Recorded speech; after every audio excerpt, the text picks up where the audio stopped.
Salut à toi, Salut à derrière toi ton qui est derrière écran. ton écran. Salut à toi derrière ton écran, effectivement, et bienvenue, cher cowboy, dans ce 41e épisode du 7e. Argument. Et oui, effectivement, exceptionnellement, aujourd'hui, nous sommes en stream, nous sommes en visio, nous sommes nous sommes pas en réel, nous sommes pas sur le fameux À canapé, distance. mais nous sommes à distance. Mais voilà, je souhaite en tout cas la bienvenue à Mathieu et Jimmy qui sont avec nous, qui sont avec moi, pardon, ce soir. En tout cas, on enregistre, Oui. il est tard, mais c'est le soir. En tout cas, Nous pour sommes aussi avec les parler, spectateurs. effectivement, pour parler d'un film, bah, les spectateurs ils vont nous regarder en direct. Il n'y a pas de direct, ils vont nous voir comme si ils découvraient la vidéo normalement. En tout cas, je suis très content de vous accueillir pour parler d'un film assez important qui était quand même une des grosses sorties de l'année, ou en tout cas c'est sûr la plus grosse sortie du mois d'octobre, à savoir le nouveau Scorsese, comme vous voulez, à savoir Killer of the Flower Moon. Scorsese, voilà, Killer of the Flower Moon, la magie voilà, du stream, c'est qu'on peut mettre des images en direct. Et voilà, en tout cas, je suis très content de vous accueillir, de parler de ce film-là tant attendu. Je sais que Jimmy l'attendait bien évidemment, puisque je connais son amour pour DiCaprio. Ça sera un peu le spécialiste de DiCaprio ce soir sur la chaîne. Non officiel et subjectif. Comme toutes nos critiques et tous nos avis, vous inquiétez pas. Et bien sûr, bah, Mathieu est là aussi pour en parler un peu de ce film-là. Et puis ça faisait un petit bout de temps qu'on ne s'était pas vu sur la chaîne depuis Indiana Jones, je crois, hein, si je me trompe pas. Oui, il me semble. Voilà, donc voilà, Mathieu est de retour avec nous ce soir pour cette nouvelle vidéo. Allez, très rapidement, la réponse va être un peu bête, mais j'imagine que vous attendiez le nouveau Scorsese. Oui. Bon, vite fait quoi. Vite fait. Je gardais l'affiche, mais oui. Non, je peux pas. Ouais, non, bien sûr, ouais. Bien que On va s'attendre de fin d'année, ouais.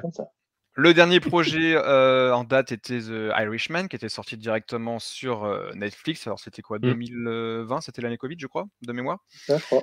Voilà, mais en tout cas, il est de retour avec peut-être un style de film, en tout cas que la bande-annonce prêtait à ses retours de films un petit peu de mafieux, de gangsters, en tout cas une sorte de thriller un petit peu mafioseux, si on peut dire ça comme ça, mais il y avait une petite allure de western, d'où mon intro et cette superbe chemise que je n'avais pas ressortie depuis longtemps, pour y mettre le goût. Jimmy nous affiche aussi cette belle affiche derrière lui, c'est nickel, là, on est très très bien préparé. Voilà. Bien sûr, il y aura bien... Et le petit chat. Ouais, il y a un petit chat dans le film aussi, je crois, à un moment, on va voir, je sais plus.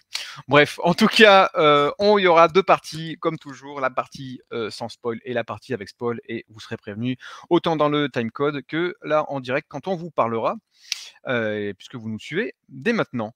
Très bien, écoutez, perdons pas de temps, on va juste lancer la bande-annonce, et ensuite, on présente rapidement le film et notre avis sans spoil. Est-ce que vous êtes prêts, messieurs ? Bien sûr. Bien sûr, et bien écoutons, lançons la bande-annonce. C'est parti, petit teaser. I'm the director of The Wolf of Wall Street, and based on a true American story. Please send help. There's murder in this town. There's $25,000 laying there.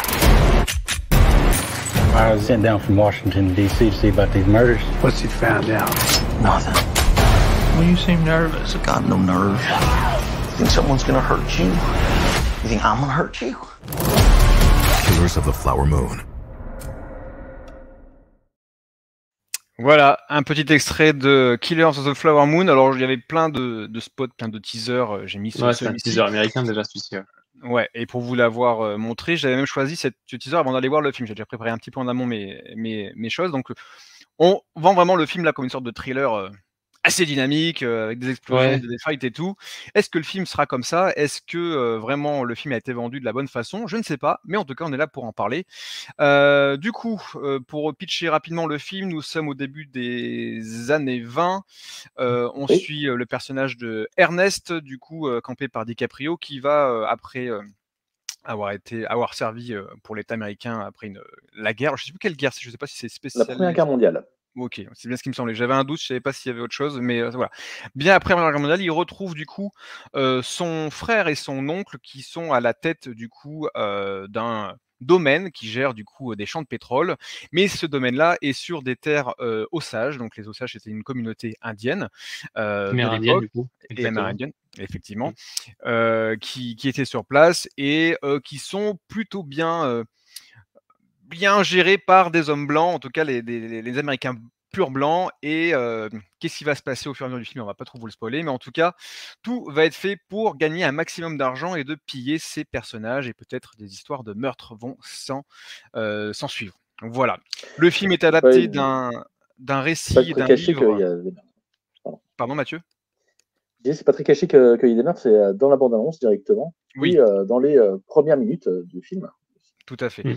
Donc le film est adapté d'un livre qui est plutôt une sorte de... Alors de ce que j'ai vu, ce que je me suis renseigné, j'ai vu que c'était plutôt une sorte de moitié de fiction et moitié journal d'enquête, en fait, autour de ce qui s'est passé, puisque c'est une histoire vraie, basée de faits réels.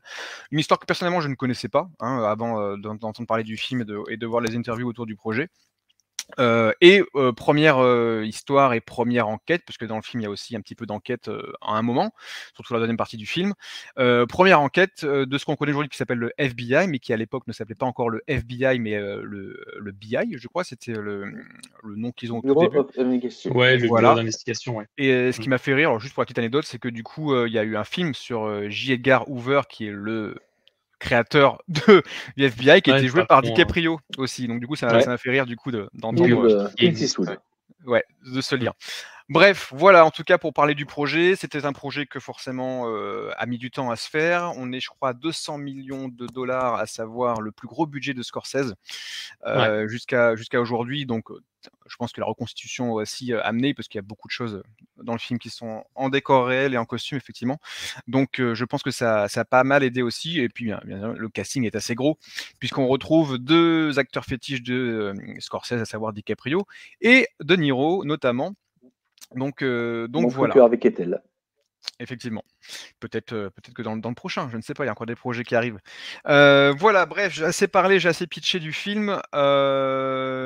Du coup, on va donner notre avis sans spoil, bien évidemment. Et bien sûr, on va montrer nos notes. Pour commencer, est-ce que vous êtes prêts? Donc nos notes sur 5, comme toujours, on n'a plus les petites raquettes, mais juste sous forme de petits post-it, petits papiers. Et on va les montrer. Petit dessin. Ah, Jimmy, il a un gros post-it. Vous êtes Ouais, prêts? j'avais ça sous la main. 3, 2, 1. Il y a du 4, il y a du 4 et il y a du 3. En tout cas, le film a été plutôt bien apprécié, donc ça va être intéressant d'échanger un petit peu et d'en parler. Alors, je ne connaissais pas l'avis ni de l'un ni de l'autre, hein, on a vraiment gardé ça secret jusqu'à la vidéo aujourd'hui. Puisque, comme à chaque fois, on commence par celui qui a le moins aimé, à savoir Mathieu. Mathieu, en spoil et en le plus simple possible, qu'as-tu pensé de ce Killer The Flower Moon? Alors, je trouvais qu'il y avait des côtés très positifs. Dans le cadre du cinéma actuel, effectivement, ça fait du bien d'avoir un Scorsese qui montre ce que c'est que du cinéma. Il y a des choses qui me plaisent bien dedans. Ensuite, moi, je suis un peu réfractaire au style Scorsese. C'est pas un cinéaste qui me hype sur ses qualités de cinéaste personnel. Mais par contre, quand je sais reconnaître du grand cinéma, quand il y a du grand cinéma, c'est vraiment pas n'importe qui Scorsese. Et il a fait un film qui a plus que sa place dans la Bibliothèque nationale des États-Unis en tant que film important pour la mémoire américaine. Mais moi, je le retiens surtout comme étant une fresque historique avant toute chose. Et aussi, ça me rappelle les explorations de la médiocrité humaine qu'on pouvait voir dans Céline ou dans Dostoïevski. Voilà. Ok. Et du coup, Mathieu, en remontant sur Scorsese, quels sont les films que tu préfères lui ou dans sa filmo, lesquels qui t'ont le plus marqué très rapidement, juste pour savoir ton amour de Scorsese? Quels sont les films qui t'ont le plus marqué? J'ai pas tout vu. J'ai eu la chance de voir Boxcar Bertha, qui est un de ses premiers films. Et un film assez intéressant, assez rigolo. J'ai vu Franchi, j'ai vu Shutter Island, par exemple. Mais j'ai vu Mean Street aussi. La première fois que je l'ai vu, j'ai pas aimé. La deuxième fois que je l'ai vu, j'ai réussi à apprécier vraiment ce film. Taxi Driver, je l'ai vu malheureusement sur le tard, en sachant qu'il a été tellement pillé ce film que justement, j'avais aucune découverte véritablement. Et je n'ai pas réussi à apprécier. Par contre, j'ai découvert la bande originale par Bernard Herrmann de Taxi Driver. Ça, par contre, ça, c'est une découverte. Très bien. Donc, ok. Et dans ces récents, du coup, si je rebondis, c'est plutôt le Wall Street qui t'a le plus marqué? Il ne m'a pas beaucoup marqué. Il y avait des côtés. Par contre, il y avait des côtés très intéressants quand il fait des scènes de gag. La scène de la drogue, franchement, ça, c'est c'est une scène hyper drôle. Et effectivement, ça vaut le coup. D'accord. Ensuite, Ok. il y a eu des éléments qui manquaient par rapport à ce que j'ai connu de l'affaire de Wall Street. Ok. Bon, toi, Jimmy, tu as mis 4, comme moi. Qu'est-ce que tu as pensé du film, du coup, dans ces grandes lignes, avant qu'on passe à la partie spoiler, tout simplement? Ouais, j'ai hésité à mettre en vrai, sur 5, c'est assez. On part vite sur une bonne moyenne, une très bonne note. Donc, j'ai hésité entre 3,75 et 4.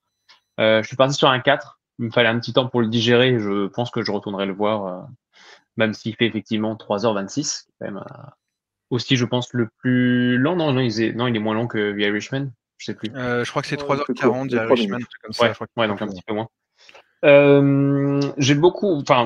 J'ai bien aimé. J'ai peut-être pas été aussi transcendé que j'aurais pu le souhaiter et prendre une méga claque. Sans spoil, peut-être entre guillemets de ce qui m'a manqué. Je pense que l'histoire et le récit, qui donc comme on dit une histoire vraie, enfin des faits réels. Je pense que l'histoire est plus percutante que le film. Je sais pas si ça fait sens, Si, je comprends. mais donc ouais, je sais que j'aurais besoin d'un second visionnage pour vraiment m'appuyer sur ce qui est fait. Mais ouais, non, plutôt positif. Effectivement, ça fait plaisir de revoir ne serait-ce que DiCaprio et De Niro à l'image, sous Scorsese en plus. Donc non, j'ai bien apprécié. Et ayant connu un petit peu la genèse du projet et les changements qu'il y a eu, notamment le point de vue on en parlera un peu plus tard, le point de vue qui est pris dans le film, j'ai trouvé ça intéressant. Même si effectivement ça change un peu d'un récit peut-être un peu plus conventionnel, mais je pense que ça a été un bon choix qu'ils ont fait. Ok. J'ai aussi Voilà. eu l'info, je Ok. l'ai vu là, tardivement, on en parlera effectivement dans la partie spoil. Je Ouais. pense, alors ça change le point de vue de l'histoire. Après, je pense pas que ça aurait pu échanger effectivement. En fait, je trouve qu'il y a deux histoires qui se confondent dedans, une sorte d'histoire d'enquête et cette fameuse histoire d'amour torturé, on va dire, pour rester dans les grandes lignes. Mais je suis plutôt d'accord avec toi. Est-ce que tu veux rajouter autre chose avant que je donne mon avis? Non, sur ça, non, déjà, ouais. Ok. Après, on en parlera plus dans les détails. Donc, écoutez, je suis un peu quand même, de ce que je vous ai entendu de vous deux, je suis un peu d'accord avec vous. Effectivement, je rebondis sur ce que Mathieu a dit, que c'est une grosse fresque, une sorte de un gros morceau de cinéma, une grosse fresque d'une histoire qui, effectivement, en tout cas, nous, occidentaux, on n'a peut-être pas entendu parler. Aux États-Unis, ça s'est peut-être longtemps tué aussi après les faits, peut-être que c'était un petit peu oublié avant que ça revienne aujourd'hui dans les échos. Et comme l'a dit Jimmy, pareil. Alors moi, j'ai trouvé que c'était un bon film. J'étais content d'aller le voir, en tout cas en salle. Je suis content qu'il soit sorti en salle. Hein. C'était pas gagné pour l'instant, puisque le film était en tout cas produit par Apple, donc pour un but d'être sur Apple TV, il le sera à terme. Mais Paramount a réussi à le distribuer en France, donc ça c'était cool. Merci Paramount pour ça. Ouais. Et forcément, c'était une de mes plus grosses attentes de l'année. Toujours, j'essaie de freiner les attentes comme un peu. J'avais essayé d'éviter de voir le maximum des bandes annonces. J'en avais vu très peu. J'avais juste regardé quelques interviews, ou en tout cas certains échanges qu'il y avait autour du film, notamment quand il est passé du coup au Festival de Cannes cette année. À Cannes, ouais.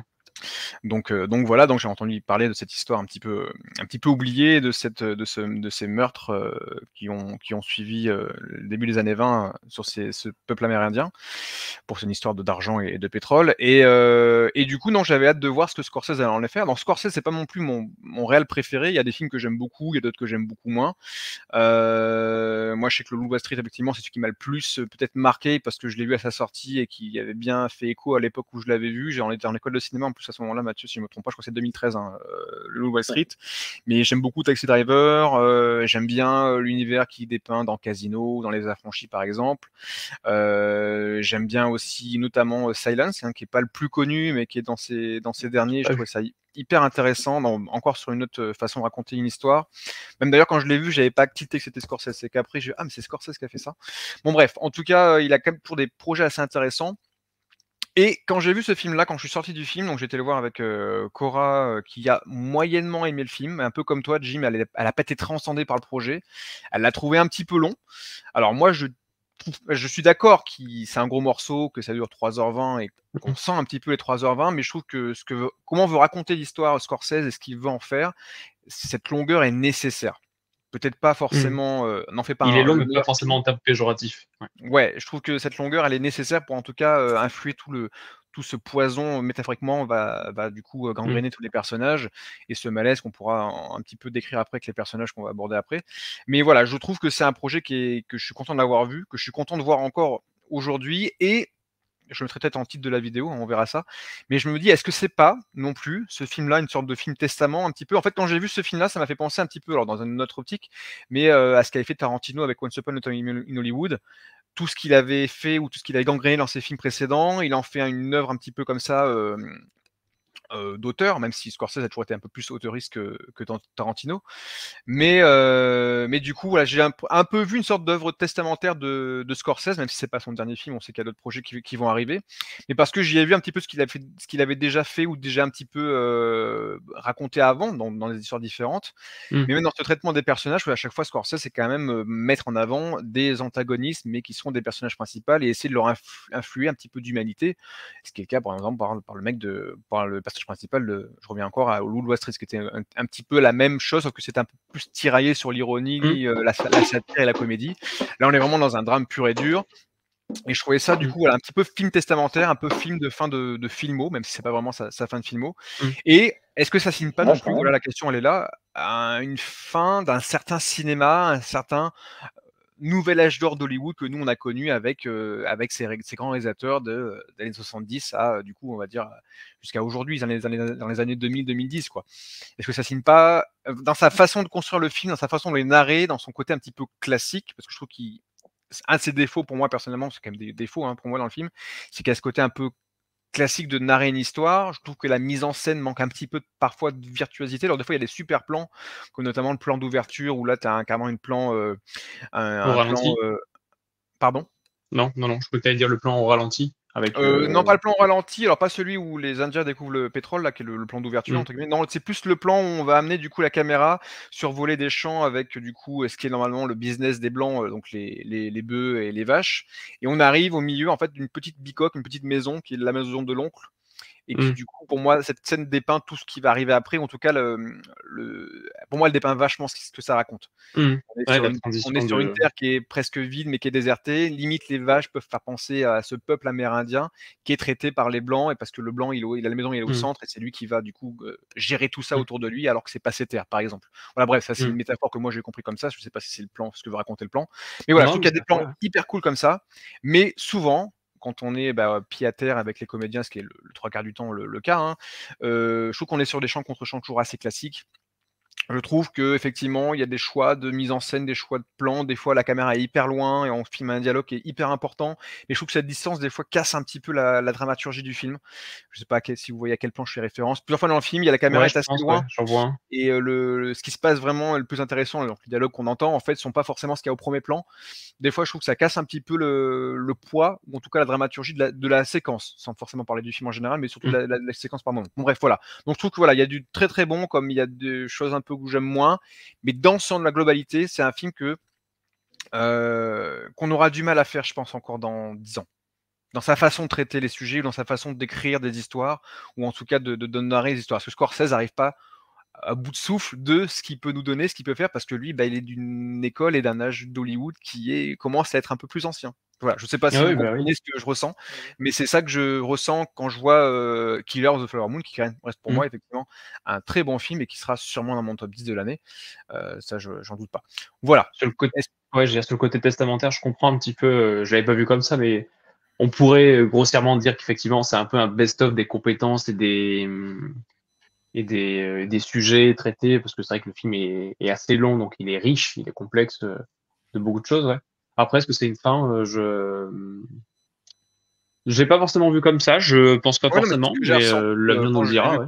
Ouais, on verra bien. Et puis, si ceux qui nous regardent, n'hésitez pas à mettre un commentaire ce que vous en pensez aussi.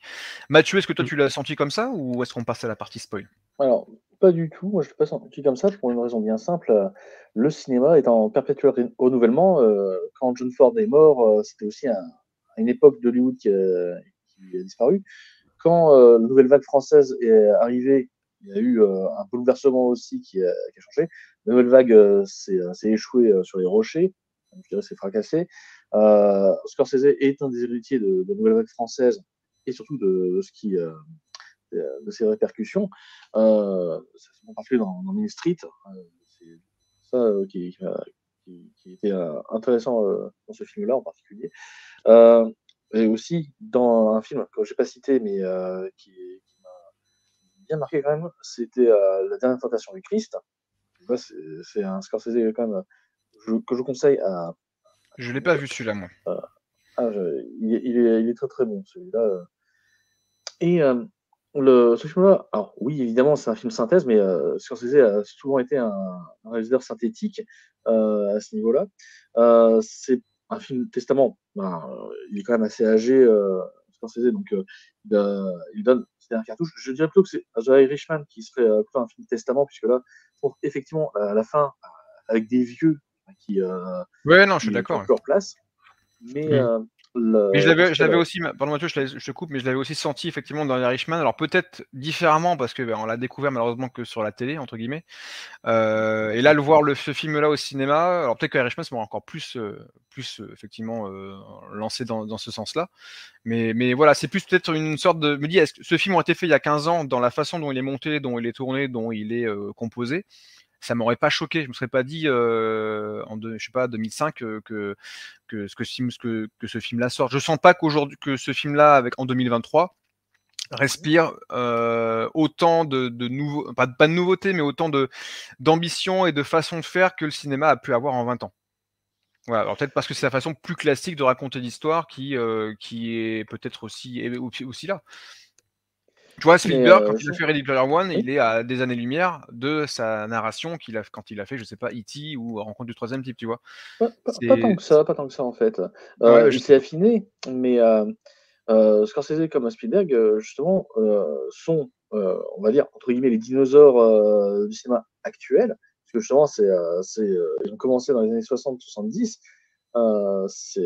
et ils sont encore en activité aujourd'hui, ce qui montre vraiment un véritable travail dans le temps.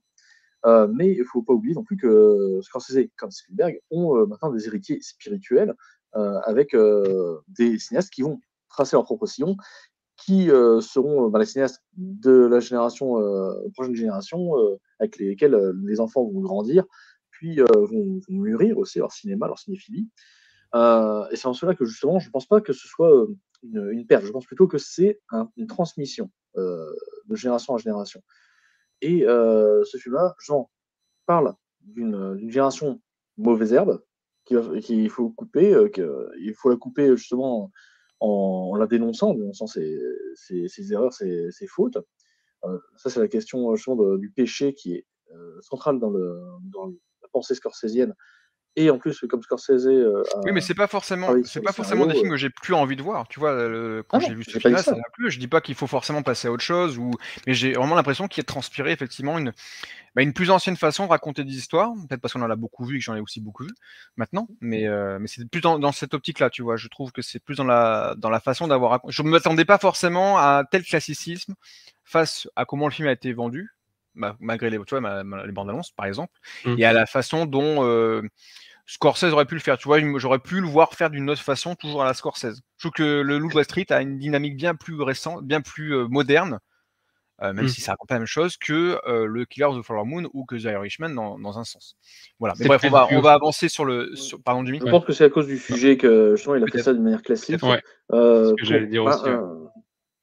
Tu connais peut-être cette anecdote sur un cinéaste, je me souviens plus le nom du cinéaste, qui avait fait un film sur les camps de la mort de la Seconde Guerre mondiale, et il avait fait un plan, un travelling, qui avait donc esthétisé un cadavre de prisonnier. Et c'est une personne qui joue un cadavre, un vrai cadavre. Mais il y avait Jean-Luc Godard qui a eu cette parole assassine qui disait que un travelling est une affaire de morale.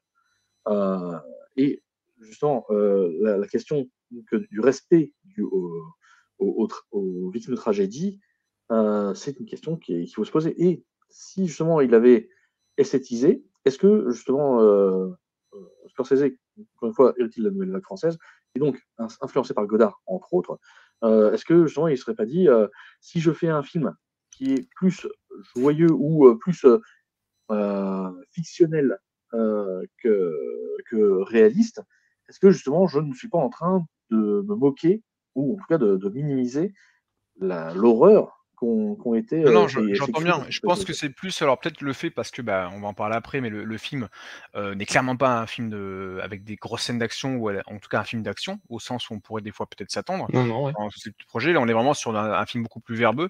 Donc effectivement, peut-être qu'il y a moins de choses à mettre en scène d'une façon dynamique, mais je dis pas forcément esthétiser l'histoire pour que ça soit plus moderne. C'est plus dans des choix de mise en scène qui peuvent être très classiques, très posés, très. C'est que des fois les champs contre champs, je les trouve pas forcément toujours très dynamiques. Est-ce que c'est un choix? J'imagine que oui.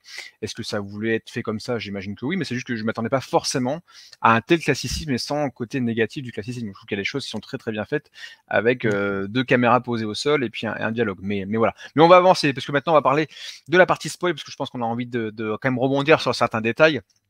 Donc maintenant, les amis, pour ceux qui nous regardent, la partie spoil va tout simplement arriver. Je mets ce petit bandeau d'alerte, voilà. Très bien, du coup la partie spoil est là, ça y est, spoil, on va pouvoir parler du film. Donc si vous ne l'avez pas vu, si vous Allez-vous-en. foutez voilà, Au cinéma. ok, mais sinon allez voir le film en tout cas avant, ou en tout cas, voilà, vous êtes prévenus qu'on risque de divulgacher certains éléments. Très bien. Donc du coup, on parlait de mise en scène, ça c'est une chose. Sur quoi vous voulez rebondir? Sur qu'est-ce qui vous a étonné? À quoi vous attendiez pas? En tout cas, Jimmy, est-ce que tu peux peut-être rebondir sur ce traitement qui a changé, que tu as évoqué tout à l'heure? Ouais, le point de vue. Ouais. Ouais. Le film, effectivement, ça fait un petit moment que Scorsese l'a dans les tuyaux. Je crois que c'est depuis 2016-2017. Et effectivement, comme on en parlait au début, donc c'est un livre pardon, de David Grann donc qui retrace les faits réels. Tout comme tu dis, c'est un peu romancé un petit peu, mais on reste quand même sur la volonté de retranscrire au plus proche les faits de ce qui s'est réellement passé. Et effectivement, dans le livre, on suit de manière plus conventionnelle le point de vue de l'enquêteur. Donc effectivement, de l'enquêteur de ce nouveau bureau qui est tout naissant, qui deviendra plus tard ce qu'on connaît le FBI. Et donc c'est ce personnage Tom White qui apparaît dans le film beaucoup plus tard, dans la deuxième moitié du film, sachant que même je dirais même la troisième partie presque. Ouais, presque. Ouais. On peut presque le mettre en 3 actes. À quelle heure il arrive, mais ça arrive hyper. Même je savais quel acteur allait jouer. C'est la troisième heure. Ouais. Il arrive très tard et effectivement là après avoir travaillé un peu dessus, Scorsese, le scénariste Eric Ross et DiCaprio, parce que DiCaprio est toujours très proche du processus créatif, ils ont décidé de changer un peu de point de vue et pour un peu partir et s'éloigner du point de vue et du schéma classique du sauveur blanc qui vient résoudre tous les mystères et aider et voilà être un sauveur blanc quoi, tout simplement. Et ils ont pris du coup ce point de vue de Ernest Buckhart qui est joué donc par DiCaprio, qui est du coup pas forcément l'homme avec la plus belle conscience et morale, mais qui est vraiment pas le plus proche de l'histoire parce que lui-même est réellement amoureux et est marié avec une Osage, donc il est au cœur des meurtres et de toutes ces histoires et en est aussi en partie responsable. Ah bah complètement. Donc voilà. Et de base, sinon, s'ils avaient fait le récit de base, DiCaprio aurait dû jouer effectivement Tom White, le personnage du FBI qu'on voit beaucoup plus tard dans la version finale du film. Mais je trouve que c'est bien justement qu'ils aient changé ce parti pris. Alors je pense qu'il y a eu des grosses discussions en amont de l'écriture, pendant l'écriture du film. Mais alors c'est vrai qu'on avait pas vu DiCaprio dans ce genre de rôle depuis longtemps, dans le sens où il a tout pour être détestable, au-delà du fait qu'il joue un personnage qui est assez ahuri, qui est assez bené, qui est quand même tout le long du film. Ça va quand même, ouais. Il est pas non plus. Il est assez simplé. Ouais, t'as envie quand même de lui mettre des claques tout le long du film, à te dire, mec, tu vois pas ce qui t'arrive, en plus tu ne le comprends pas, tu ne réagis pas, et en plus tu n'agis pas du tout ce qui se passe. Tu dis, il y a des choses qu'il aurait pu peut-être éviter, ou en tout cas peut-être essayer de. Parce qu'en fait, dès qu'il a des conséquences sur lui, au-delà de ce qui arrive autour de sa famille, sur ce qui arrive sur sa femme et tout, quand il empoisonne sa femme, on est clairement conscient qu'il en est. Que nous, on est conscient qu'il empoisonne sa femme, mais est-ce que lui, il est conscient? Je pense que lui, il se cache la vérité. Ouais, il se cache pas mal de choses. Vraiment la chose. Et en plus, la seule fois où vraiment il est un peu hors limite par rapport au plan qu'ils mettent en place, donc De Niro qui met en place pour se marier avec des femmes Osages, pour avoir des enfants, se marier avec des gens de sang pur pour avoir des enfants du coup Osages en partie, qu'il va falloir tout faire pour effectivement récupérer leur droit de terre, donc je sais pas comment ils appellent ça en anglais, les head rights.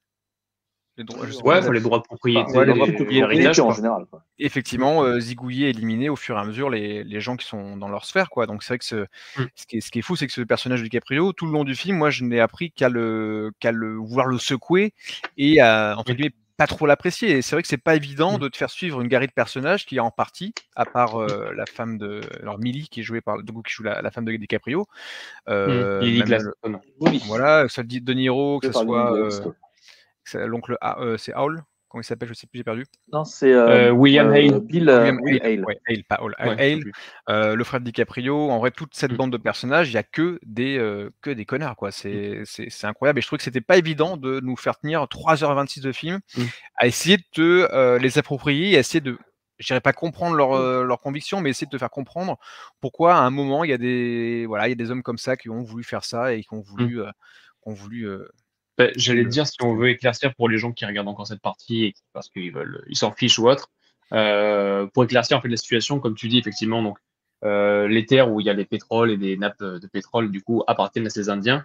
Donc les blancs sont venus monétiser ça dans le sens où du coup ils les exploitent, mais payent des allocations énormes. Parce que ouais, en traduction ils l'ont mis allocation, payent du coup énormément les Indiens. Donc eux bénéficient d'une richesse sans rien faire, juste en fait en louant leurs terres.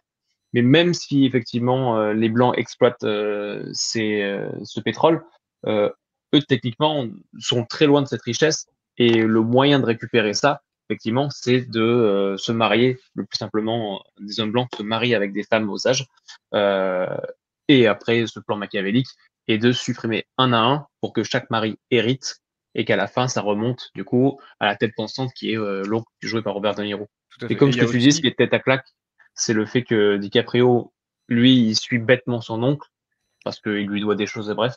Et en fait, il a plein de petits moments clivants où il pourrait faire quelque chose pour remettre les choses droites, ouais. mais à chaque fois, non.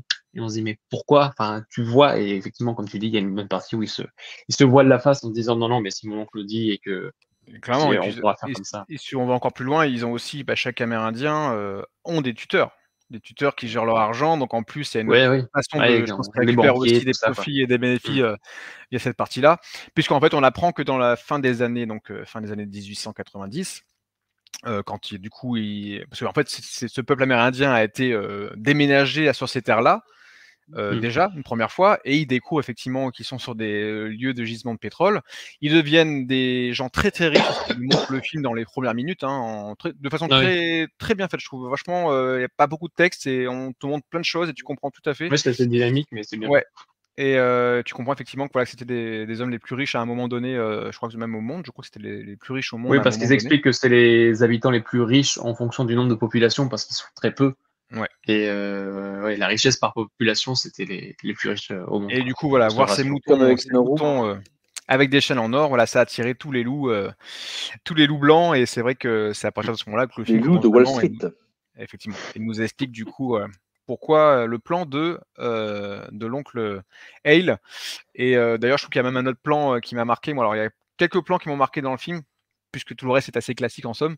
Mais autant le plan du coup d'ouverture, voilà, un des plans d'ouverture, je vous dis, où on survole la maison avec les champs, que le plan, ça dure pas très longtemps, mais c'est le plan où justement DiCaprio arrive après avoir été du coup interrogé par l'ABI, et qu'il arrive du coup face à toute la bande et notamment l'avocat de Hale, et qui a en fait tout ce plan avec tous ces loups qui sont dans une salle, qui l'attendent debout, et qui essaie, voilà, de lui expliquer, avec notamment Brendan Fraser qui joue un petit rôle d'avocat du mauvais parti. Mais voilà, en tout cas, c'est un plan qui m'a marqué aussi. Je sais pas si c'était dans la bande-annonce ou ailleurs, mais je sais, quand je l'ai vu, j'ai fait putain, ouais, il y a des plans tout comme ça, mais qui sont bien ficelés, bien mis, et où il présente d'ailleurs lui machin, lui fait ça, et que des têtes pensantes que pour mettre la passion. Mais c'est vrai qu'il nous dépeint avec DiCaprio un personnage quand même assez naïf et assez, enfin, soit naïf ou qui passe par naïf, mais simplet dans le sens où il exécute plus qu'il réfléchit.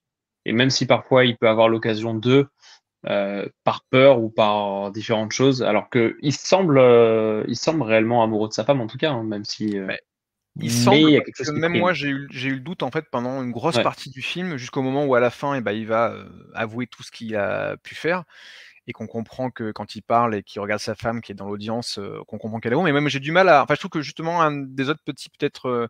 Il y a beaucoup de choses qui sont rébarbatives dans le sens où, à un moment, il y a des meurtres qui vont s'enchaîner, il y a des plans qui vont se faire, des plans foireux ou autres. Je trouve que ça manque un petit peu de séquences où vraiment on montre l'amour. Est-ce que c'est fait exprès, encore une fois, hein, où on montre l'amour entre du coup ces deux personnages. C'est une histoire j'ai trouvé d'amour ça quand même, très le film, à la réaliste. base. Ouais, mais j'ai trouvé ça très réaliste justement de même en ayant vu le film en entier, de se poser encore la question. Parce que, hormis être dans la tête des personnes, mais dans la vraie vie, on se dit, bah oui, il y a eu telle preuve et telle preuve, mais en même temps, il a fait ça. Et je pense que quoi qu'il arrive, il y a forcément des doutes à des moments dans les relations ou autres. Et du coup, je trouve ça, c'est frustrant parce qu'on n'arrive pas à mettre un point dessus, on dire, ouais, si, il l'aime, c'est sûr, et il est con, il regrette et tout. Et c'est plus complexe que ça, ouais. Sûrement qu'il a des regrets, sûrement qu'il aime, mais il a été avide, il a été aigri sur des trucs. Et du coup, je trouve ça intéressant. Et comme en plus, c'est un fait réel aussi, c'est un peu compliqué de dépeindre et de romancer en mode non, non, c'est un homme qui aimait amoureusement sa femme, mais il a fait des erreurs. Ah ouais, on sait pas.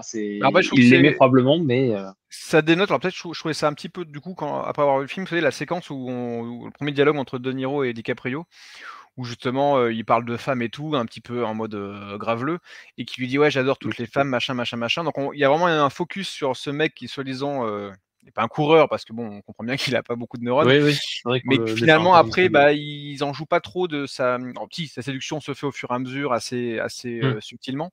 Mais la vraie séquence d'amour, je trouve, au-delà de la fin aussi que j'ai récupéré, ça me revient en tête, c'est la séquence où justement la femme lui dit est-ce que tu fais vraiment tout pour moi? Est-ce que tu me soignes correctement? Alors que lui, il sait pas trop s'il l'empoisonne ou pas, entre guillemets, je pense.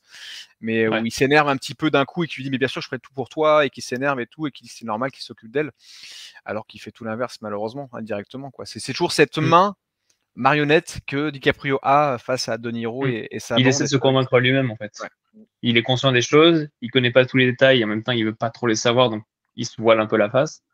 Mais oui, quand il parle à sa femme, en fait, c'est les paroles de son oncle qui sont dans sa tête, Ouais, et c'est ça. il essaie de s'en convaincre, et du coup, il essaie de convaincre les autres, alors que même elle, enfin, on voit que le personnage qui est joué par Lily Gladstone, qui est d'ailleurs oufissime, Ouais, je l'ai révélation. Je l'avais pas vu dans d'autres qui films, mais elle est a, bien. ouais. Je sais pas si c'est le fait qu'elle joue face à DiCaprio, mais dans ce qu'elle dégage, elle me fait penser à une Kate Winslet. Et je sais pas pourquoi. Un petit peu, ouais. Et je me dis en même temps, en termes un peu de Titanic, cliché de femme forte et tu dis en même temps, c'est vrai que face à DiCaprio ou De Niro, il faut quelqu'un qui envoie, quoi. Et elle fait le taf, mais à 1000%. Et même elle, tu vois que son personnage, elle est pas non plus, elle est pas naïve à ce point, quoi. Si elle pose des questions à son mari Même et si à tout, la fin, du coup, alors je sais plus si dans le film c'est montré, mais j'ai lu tout à l'heure que justement dans le bouquin, il disait que leur histoire d'amour a tenu un petit peu encore après le fameux plaidoirie, même s'ils se sont séparés à terme, parce qu'ils le disent à la fin du film, hein, si je me ouais. trompe pas. Mais À la c'est fin du fou film, ils en que. parlent, mais je sais plus du coup, effectivement, ils parlent par date. Donc je sais plus Ouais. si effectivement il y aurait une petite Ouais, émotion. ils seraient restés encore ensemble un petit peu malgré ce qui s'est passé. Alors, est-ce qu'elle, pareil, elle Ouais. s'est voilée la face un temps? Est-ce qu'elle savait pas non plus qu'il se passait? Parce que des fois, dans le film, tu te dis, bah attends, mais comment elle peut pas voir que son mec, quoi, soit dans des sales histoires, quoi. Ouais, je pense qu'elle veut y croire aussi elle-même par amour. Et après, il y a une bonne partie où elle est out of the game, elle est pas en état de Oui, bah, d'essayer de savoir ce qui se passe. Mais c'est ouais, sûr. non, en tout cas, elle joue vraiment très très bien. Non, non, le casting est Elle est bien. vraiment Mathieu, géniale. est-ce que tu veux rebondir sur un truc précis? Est-ce que tu as un truc qui te revient en tête que tu as envie de nous partager? Moi, il y a un truc sur lequel je voudrais revenir. Ce serait sur la fin du film, avec la dernière scène, on va dire l'avant-dernière scène, puisqu'il y a un plan séquence qui clôture le film qui est très beau. Mais avant, tu as une scène où, qui, à mon avis, était la plus cinématographique, justement, au-delà du classicisme, où tu vois une caisse radiophonique qui explique la fin de cette histoire, justement, que deviennent les personnes. Tu vois justement l'envers du décor où on fait des bruitages, et c'est une mise en abîme qui moi, m'a vraiment beaucoup plu, surtout que c'est c'est pas Robert De Niro, c'est Martin Scorsese lui-même qui clôture, clôture Il vient de terminer. ce film-là en faisant les dernières paroles. C'est une scène qui est très lourde de sens vis-à-vis de ces personnages, justement, qui sont montrés comme étant devenus des personnages, c'est-à-dire ils sont déjà digérés, puisque justement, on en fait des nouvelles fictionnalisées.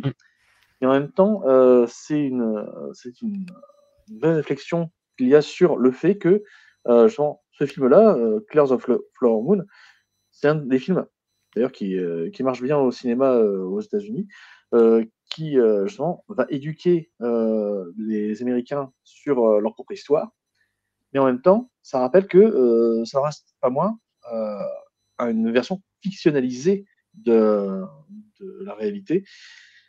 Et c'est un message que je trouve très beau, très tragique aussi. C'est typiquement américain, parce que c'est vrai que moi, quand cette séquence, je la trouve géniale avec du recul. Quand elle est arrivée, moi, elle m'a sorti tout de suite du film. Je me suis dit, qu'est-ce qui se passe? Qu'est-ce que c'est que ce truc? Ouais, ça, c'est surprenant. J'ai mis du temps à comprendre en fait ce qui se passait, qu'après j'ai compris qu'effectivement les Américains racontaient des histoires via la radio, mais aussi en forme de spectacle théâtre, parce qu'il y a des gens aussi dans l'audience qui voient ce qui se passe et qui racontent du coup des moments des pans de leur histoire. Toujours un peu avec beaucoup d'ironie en disant que bon, il s'est passé ça, mais ils font ça d'une façon. La façon dont ils bruitent les trucs et tout, t'as l'impression limite que c'est une comédie, alors qu'on t'a raconté pendant 3h20 de film avant que c'était un vrai drame. Donc c'est toujours la façon de genre, on va quand même dire ce qui s'est passé, on va quand même dire ce qu'on a fait, avec beaucoup d'ironie, et malgré à part le seul discours de Scorsese où tu sens vraiment qu'il y a une finalité dramatique, je pense que tout ce qui se passe avant, il y a ce côté spectacle effectivement qui est relié à de la fiction, mais si effectivement tu vas voir ce genre de fait et de dire et que tu écoutes ça comme ça, tu te dis ouais, il s'est passé des choses un peu graves, mais ça va. Alors que finalement, après non, je pense que c'est vraiment, je pense que c'est vraiment fait exactement comme à l'époque serait réalisé. Moi, j'ai pas forcément trouvé ça parodique ou drôle. Forcément, ça sort du film à ce moment-là de se dire, ok, on assiste en fait à donc effectivement un enregistrement radiophonique. Il y a aussi possibilité qu'il y ait un public qui voit comment. Et du coup, ils font les bruitages parce que normalement tout est fait pour être écouté à la radio. Mais effectivement, mais c'est pas façon. Je dis pas que c'est comique.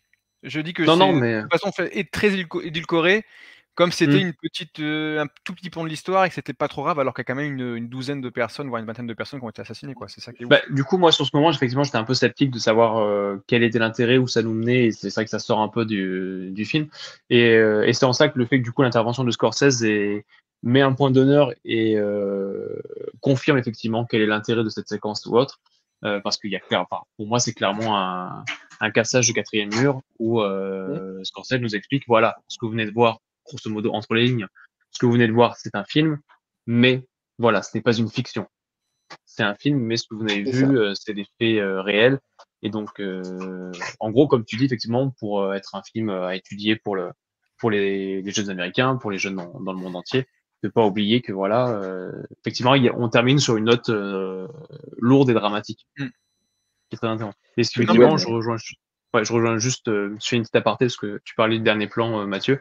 Effectivement, on a un plan où on voit du coup toute la tribu tourner autour. Je sais plus si c'est des hommes et des femmes qui sont sur un tambour. Et du coup, on s'éloigne en étant du coup en totale plongée dans le ciel. Ouais, et je sais pas si c'est moi qui ai vu ça ou si c'était volontaire, mais effectivement, je trouvais que ce plan ressemblait énormément au seul plan du film où ils expliquent ce que c'est les fleurs de la lune, où effectivement on voit toute la prairie avec toutes les couleurs un peu différentes parce que il y a des bleuets, il y a 3 types de fleurs différentes.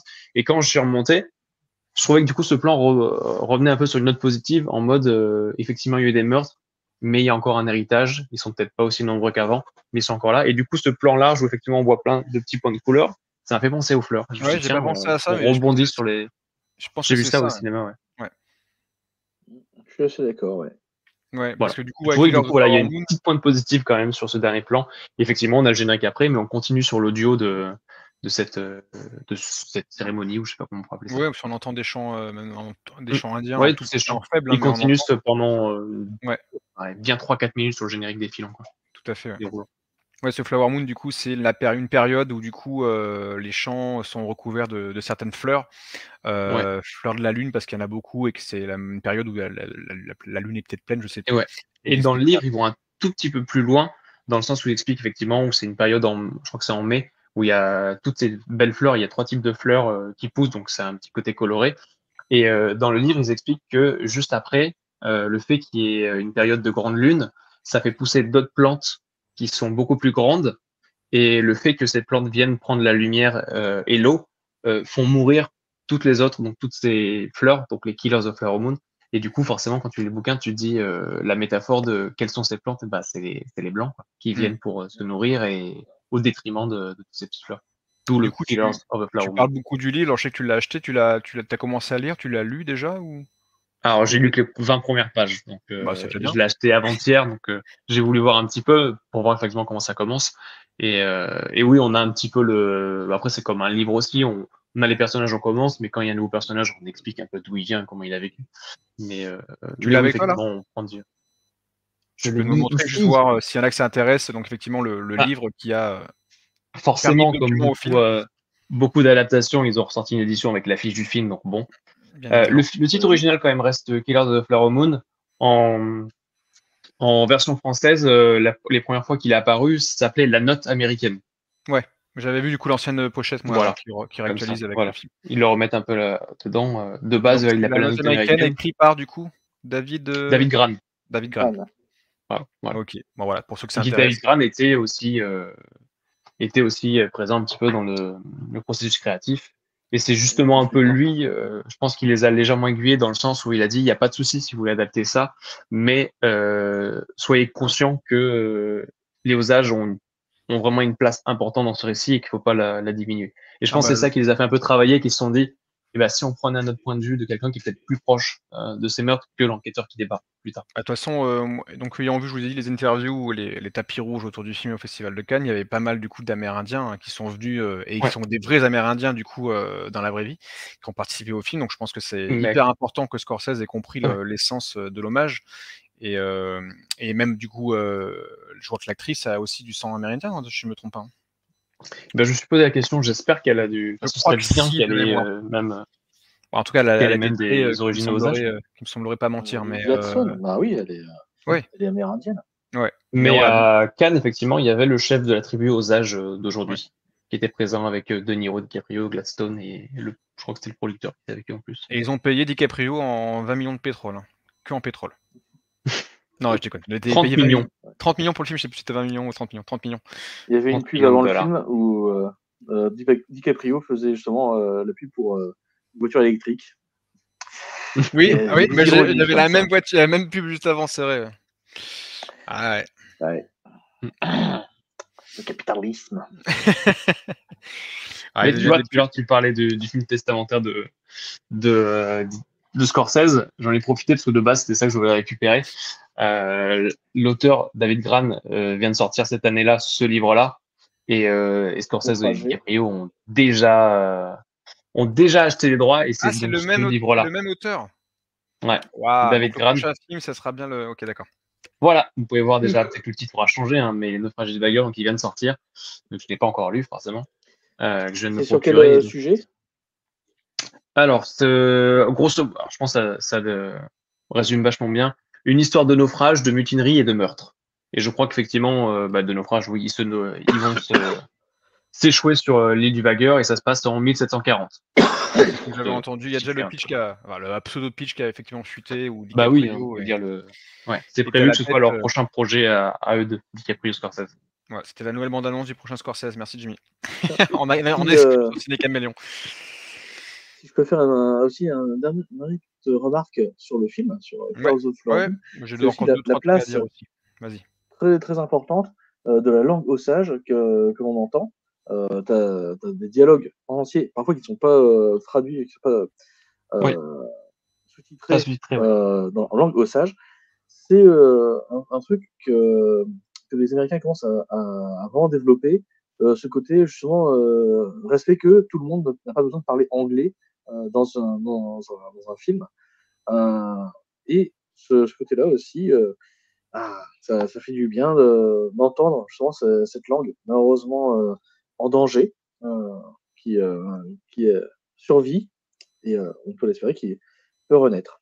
Mais c'est encore là que tu vois que Scorsese a. De Niro et DiCaprio aussi en parlent. Ouais, De Niro on n'a pas que les Amérindiens qui en parlent. À plusieurs dialogues comme ça. Alors DiCaprio un petit peu moins, mais De Niro, moi ça m'a marqué effectivement. Les moments où il parle, il le parle. Enfin, je parle pas Osage, mais je trouve que c'était vraiment crédible. Pour nous, l'illusion est là en fait. Ouais, et ça c'est un vrai respect aussi du coup de la communauté, des traditions et de la langue du coup, parce que. Mais c'est vrai que c'est très intéressant d'avoir parfois des dialogues qui sont sous-titrés pour que le spectateur comprenne, et d'autres où on comprendra autrement que par ce qu'ils se disent, quoi. Parce que volontairement, hormis des Osages qui connaissent, ou alors des gens qui connaissent le dialecte, ou la langue, pardon, plutôt, Du coup, c'est assez intéressant parce que des fois, il y a vraiment un échange de 3-4 répliques. Hein, c'est pas juste 2 phrases. Ouais, Du coup, on mais est là en mode, on sait pas ce qu'ils se disent, c'est mais pas ce qu'ils disent, du mais coup, on essaie de voir autrement, quoi. et limite, tu vas le Ouais. comprendre, même sans Bien forcément sûr, ouais. savoir ce qu'il va se dire. C'est ça qui Ouais, est bien ouf. sûr. C'est ça qui est important. On comprend autrement que dans le phrasé, quoi. Ouais. C'est beau, c'est beau. Bon, là, on a parlé de pas mal de choses. Alors, voilà, on revient sur le casting, mais je trouve vraiment que tout le casting est vraiment. Je trouve qu'il n'y en a aucun qui dénote vraiment tout donc autant le trio de tête qu'on voit sur l'affiche de Jimmy, mais aussi Jesse Plemons, du coup, qui joue le chef de l'abbaye. J'ai plus le nom des personnages, je les oublie malheureusement. Il y a du coup Brendan Fraser qu'on voit aussi un petit peu. Il y a aussi, voilà, il y a plein d'acteurs que vous allez redécouvrir ou connaître dans ce film-là, et notamment tous les Osages qui sont figurants ou non dans ce film et qui sont vraiment bien campés aussi. C'était pas le jeu de mots campé, mais qui sont vraiment bien mis en avant. Et voilà, je trouve que la musique était vachement cool aussi. J'ai bien aimé la BO qui est un petit peu des fois redondante, mais je trouve qu'il y a vraiment une atmosphère entre de la musique qui va accompagner le film et un petit peu de sorte de rythme de bruitage qui sont un petit peu du coup amérindiens par moment. Et je trouve que c'était pas mal. C'était pas mal du tout. Qui est fait par Robbie Robertson, qui est malheureusement décédé depuis. Ah mince. Et c'est pour ça, il marquait en mémoire. Ah oui, c'est dédicacé à la fin. Ouais. C'est vrai. Et oui, il avait bossé avec Bob Dylan notamment et tout, pendant longtemps. Effectivement, quand tu les réécoutes, j'ai réécouté un peu après, il y a des morceaux, effectivement, ça s'entend, quand t'as du Bob Dylan en tête un peu, ça s'y prête bien, quoi, et on le voit bien, quoi. Bon, en tout cas, c'était un gros morceau. Moi, je trouve que ça mérite quand même le coup d'œil. En plus, en salle, faut vraiment sauter pour aller le voir en salle parce que c'est un film qui est vraiment l'envergure pour être projeté. Donc voilà, on a fait un petit tour. Est-ce que vous voulez rajouter quelque chose avant qu'on conclue cette vidéo, messieurs? Ou est-ce que vous conseillez, comme moi Est-ce que vous avez des prévisions à faire sur les cérémonies, les Oscars, nominations? Moi, je suis toujours nul à ça. Je ne sais pas. Bon, je pense qu'il sera sûrement nominé, le film, mais je ne sais pas pourquoi. J'ai un pressentiment qu'il ne sera pas forcément très mis en avant. Je ne sais pas. Pour l'instant. Je sais pas, là, après avoir vu le film, je me dis, est-ce que. Parce que j'aime beaucoup le film. Après, même si je trouve que De Niro est cool dedans, bon, DiCaprio toujours, mais je pense pas qu'il y ait des acteurs. Alors, s'il y a un prix, ou en tout cas même second rôle ou autre, je serais hyper flatté pour l'actrice qui joue du coup Millie. Ouais, je pense que c'est peut-être s'il fallait en choisir qu'un seul des trois. Ouais. Même si tu vois, je suis grand fan de DiCaprio, je pense que s'il en fallait choisir qu'un seul, elle quand même une révélation aussi, donc plus dans un côté révélation. Être nommée en tout cas. Je suis d'accord. Après, est-ce que c'est un film qui va être nominé au meilleur film? Je sais pas trop. J'ai du mal à. J'aurais même une dernière question. Va-t-il être rentable? Parce que 200 millions quand même. Ouais, c'est 200 millions. Après, je pense qu'en France, pour DiCaprio déjà. Je pense qu'en France, il va un peu être mitigé. Je pense pas que tout le monde aille se le faire en salle, malheureusement, parce que forcément, c'est 3h26. Même moi, où j'étais le voir du coup là à Nantes, c'était la plus grosse sortie de la semaine. Il a même pas été projeté dans la plus grosse salle parce que, comme il dure 3h26, il préfère avoir un petit film dans durée pour qu'il y ait plus de monde qui soit brassé. Donc, on est dans une salle moyenne. Je l'ai vu dans une salle moyenne, le film. Ben oui. Moi, travaillant dans un cinéma, sur une exploitation d'une salle, en moyenne, tu peux avoir entre 5 à 7 séances par jour. Lui, il n'y a que 3 séances, quoi. Ouais, c'est ça, c'est 3 séances. Nous, là où je suis, on l'a en 2 salles, donc on a fait 6 séances sur la journée. Mais c'est vrai que tu te dis, sur un film que tu peux caler 7 fois avec des billets plein de tarifs à chaque fois, dont un, tu peux caler 3 fois. J'ai regardé vite fait les chiffres, si j'ai pas de bêtises, je crois que depuis de mercredi dernier à dimanche, on est sur du 2 millions de bénéfices en France. Et aux États-Unis, donc lui, aux États-Unis, il est sorti que vendredi. Donc nous, on l'a eu 2 jours avant. Et là où on enregistre, ça fait une semaine qu'il est sorti, je le précise. Mais au jour où nous sommes. Et effectivement, aux États-Unis, il est sorti le vendredi. Et du vendredi au dimanche, je crois qu'ils sont sur un box-office de 23 millions. Ce qui est déjà énorme. Hein. Ouais. Mais on a un budget de 200 millions quand même. Il faut que le bouche à oreille fonctionne. Et il faut qu'il reste un peu en salle. Je pense que s'il l'enlève trop rapidement, ça va. Ouais, je pense aussi, ouais. Après, il y aura toujours Apple TV qui va diffuser, et c'est là aussi où je pense que la plupart des gens vont le voir. J'espère tellement qu'il y aura une version physique, s'il vous plaît. Comme pour Irishman. Ah bah oui, il y aura, je pense. En fait, il y a des films produits qui sont sur plateforme qui ont les versions physiques. Il y en a qui l'ont pas eu, donc en vrai, la question se pose. Il y a sur cas de figure de production et de distribution, il y a eu des deux. Il y a eu des films dans le même cas de figure qui ont été distribués en physique. On a même des séries maintenant. les séries Disney+, je regardais The Mandalorian, on a des versions physiques. Ouais. Et pourtant Disney, il commence dans certains pays, notamment en Australie, à supprimer les formats physiques, donc elle n'est pas encore sur tout le monde entier. Mais je reviens juste, Indiana Jones, le dernier qui est sorti, le 5 là, il était pas du tout prévu de sortir en format physique, en tout cas en France. Il doit y avoir des imports qui devaient arriver. Là, j'y suis parce que moi je voulais le précommander forcément. Et c'est ESC qui a pris les droits pour pouvoir le distribuer. Si ESC ne l'avait pas, on n'aurait pas eu de sortie physique en France, en tout cas made in France quoi. Ça aurait pu être des imports autres, mais il n'y aurait pas eu de sortie française d'Indiana Jones 5. Qu'on aime ou on n'aime pas le film, c'est quand même fou de se dire pourquoi. Parce que c'est un parti Disney. Aussi, on va pas se le cacher, c'est Disney Indiana Jones maintenant. Donc c'est bon, on va croiser les doigts pour que les gens aillent le voir en salle, pour que Carlotta ou ST, des gens comme ça là, des gens adorables, le sortent. Et autant pareil à Irishman aussi, même si j'ai moins aimé le film, je trouve que c'est important de l'avoir quand même en format physique. Bref. Bon, en tout cas, allez le voir en salle, allez le voir sur Apple TV, en tout cas, essayez de voyez-le dès que vous pouvez. Ouais, voyez-le voir en salle. Ça mérite le coup d'œil. C'est quand même le dernier Scorsese, c'est quand même une grande fresque. D'une partie d'histoire historique d'un fait divers qui n'était pas anodin et qui était assez important et qui du coup mérite le coup d'œil. Je pense que Mathieu, tu es d'accord avec nous? Faut aller le voir. Oui, totalement. Mais oui, mais moi tu as frisé. Ah, mais tu as frisé, Mathieu. Mais c'est pas ça. Attends, je te. Oui, je t'entends, mais tu as frisé. Là, c'est bon. C'est bon. Okay, je pensais que tu imitais la tête de DiCaprio sur l'affiche, mais non, c'est juste que tu avais frisé. Non. Tout va bien. Tiens, juste, Mathieu, tu en parlais en off. On a parlé des dents de DiCaprio tout à l'heure qui n'étaient pas ouf. Mais toi, tu le coup. Pourquoi le coup? Parce qu'il a au moins pris 20 kilos, quoi. Mais je me demande si c'est pas rajouter des petits trucs aussi. Ouais, possible. Un peu comme Marlon Brando dans le Parrain. Et puis ça coupe, quoi. Bon, je peux pas le faire, mais ça arrête au milieu avec les ça, c'est qu'au début du film. Après, il reprend sa coupe de DiCaprio. J'ai l'air comme là, tu vois. Ça revient sur le côté, mais c'est qu'au début du film, où effectivement, il a ces petits trucs, ces petites dents. Et je me suis dit, c'est rajouté un petit truc dans la bouche. Il revient de l'armée. Bien fait. Les dents un peu moches, je trouve, sont bien faites. Toute la reconstitution est hyper bien faite. Il y a des séquences de rue et tout est palpable, tout est réel. C'est bon, voilà. Mais je suis quand même un peu étonné de 200 millions, même si le film est très long et je vois l'ampleur des décors, des costumes. Historique. Ouais, mais quand même. C'est vraiment ça le plus cher. Quand même, 200 millions. C'est pas non plus le genre de film où tu dis tu les vois tous. Ça se voit quand même, ça se voit. Ils ont déjà payé $30 DiCaprio, alors t'imagines les autres acteurs, De Niro, ça va pas être très pareil. Alors, franchement, je pense qu'il y a un grand écart quand même. Mais après DiCaprio, voilà. Mais j'avais lu un article quand même, et je vais finir sur ça, que DiCaprio dépassait de peu un autre acteur. J'étais en mode, alors, putain, qui s'est dit je passe comme DiCaprio? Jason Statham pour Expendables 4.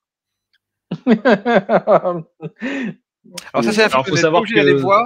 On n'est pas obligé de les voir sur les plateformes et il n'est pas obligé de sortir en format physique. Non, après, Stallone a passé le flambeau à Statham pour le dernier, apparemment. Donc, je pense que c'est lui qui s'est alloué ce cachet, un peu comme DiCaprio aussi en soi. Mais bref. Mais je trouvais du coup, quand même, la comparaison de 3 millions seulement était très. Là, c'est un film qui ne veut pas crever. Ça c'est par contre, c'est du cinéma qui ne veut pas crever. Et les gens, on s'accroche. Non. Il faut savoir aussi de passer la main. Bon, messieurs, voilà, on va se quitter sur cette réflexion. On a une petite heure de vidéo et c'est déjà pas mal. On a bien parlé, en tout cas en grande majorité du film. N'hésitez pas à mettre dans les commentaires ce que vous avez pensé du film. Bien évidemment. Plaisir, on lira et on répondra. On se retrouvera du coup le mois prochain pour un autre film et sûrement un live sur la saga Hunger Games pour ceux qui sont motivés, puisqu'effectivement un préquel sort. Et je trouve que c'est une saga certes au public adolescent qui n'est pas si intéressante que ça, en tout cas à l'époque où elle est sortie, avec ses cousins et ses cousines sur le même propos. Bref, en tout cas, on va finir avec cette merveilleuse petite phrase. On va imaginer un petit pied, un petit dinosaure dans une petite vallée où là, il y a des flower moon. Et il se serait dit, il y a des choses que l'on voit avec ses yeux. On voit avec ses yeux et d'autres que l'on voit avec son cœur. On se dit à très bientôt, messieurs. Merci d'avoir été là. 3, 2, 1. Ciao. Ciao. Ciao.